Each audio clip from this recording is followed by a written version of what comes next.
Nima index 24 या औद्योगिक प्रदर्शनात आज सलग तिसऱ्या दिवशी लहान मोठ्या उद्योजक व्यावसायिकांचा चांगला प्रतिसाद मिळाला। 6 तारखेपासून नाशिकच्या त्र्यंबक रोडवरील ठक्कर डोम इस्टेट येथे हे प्रदर्शन सुरू आहे। नाशिकमधील नामांकित कंपन्यांनी या प्रदर्शनात आपला सहभाग नोंदवलाय। उद्योजकांचा उत्स्फूर्त प्रतिसाद बघता या प्रदर्शनातून जवळपास 2000 कोटी रुपयांची उलाढाल पुढील काळात होईल असं निमाचे अध्यक्ष धनंजय बेळे यांनी स्पष्ट केलंय। आज नाशिक शहरातील सर्व कामगार युनियन संघटनांच्या प्रमुख पदाधिकाऱ्यांनी प्रदर्शनाला भेट दिली। यावेळी विचार विनिमय बैठक देखील पार पडली। डॉक्टर DL कराड, सुनील बागुल, अशोक मुर्तडक, धनंजय बेळे यांनी यावेळी युवा उद्योजक, व्यावसायिक, युनियन पदाधिकारी, कामगार यांना मार्गदर्शन केलं।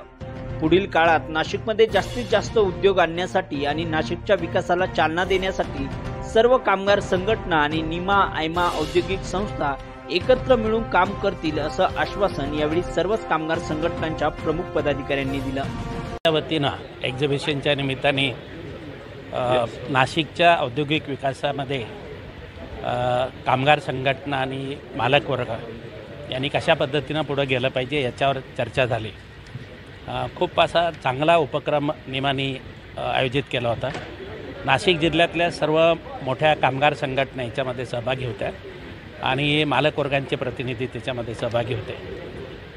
काही महत्त्वाचे प्रश्नावर एकमत झालेलं दिसत आहे। एक तर नाशिकमध्ये मोठे उद्योग आले पाहिजेत आणि मोठ्या उद्योगांनी गुंतवणूक इथं करावी अशा प्रकारचं एक पोषक वातावरण मालक वर्ग आणि कामगार संघटनांनी निर्माण करावं याच्यावर एकमत झालेलं आहे। त्याचबरोबर कामगार संघटनांच्या वतीनं कामगारांना जबाबदारी बनणं समजता ते एक संपत्ती आहेत, ॲसेट आहेत आणि त्यांचे कायदेशीर त्यांना अधिकार दिले पाहिजेत। तर संदर्भात आता लढत असताना मला वाटतं बऱ्यापैकी प्रश्न मिटलेले, फक्त कॉन्ट्रॅक्ट लेबरचा एक प्रश्न आहे आणि व्यवस्थापनांनी जर त्या कॉन्ट्रॅक्ट लेबरमधून थोडे जास्ती पण नाही 5-5, 10-10 लोक जरी परमनंट करायला सुरुवात केली तर त्यांना तो दिलासा मिळणार आहे। तो एक स्किल्ड वर्कर असतो। वास्तविक पाहायला गेलं तो वर्कर बदलत राहतो आणि त्यामुळे त्यांची क्वालिटी बिघडत असते। त्यांनी काही लोक तरी 5%, 10% लोक तरी त्यांच्या रोलवर ठेवले पाहिजे, जेणेकरून भविष्याच्या दृष्टिकोनातून चांगलं प्रॉडक्ट निर्माण होईल। या दृष्टिकोनातून एक त्यांचा तो फायदा होईल आणि एकदा जर शहरामध्ये काही लोक परमनंट झाली तर शहराचा पण हे बदलेल, चेहरामोहरा बदलेल। म्हणजे जर परमनंट कामगार असेल तर घर बुक करेल किंवा पुढे जाता येईल किंवा लग्न करता येईल, या सगळ्या गोष्टी मध्ये पण चेंजेस मिळू शकतात। निमाने जो कामगार हिताचा कामगार संघटनेकडे जे हितगुज झालं हा वैभवशाली उपक्रम आहे। असा उपक्रम केव्हाही अस्तित्वात आलेला नव्हता आणि ह्या उपक्रमामुळे निमाचे जेवढे पदाधिकारी आणि कामगार संघटनेचे पदाधिकारी यांचं चांगलं हितगुज झालेलं आहे। कामगार हित आणि कंपनी हित यामध्ये चांगली साधक-बाधक चर्चा झालेली आहे।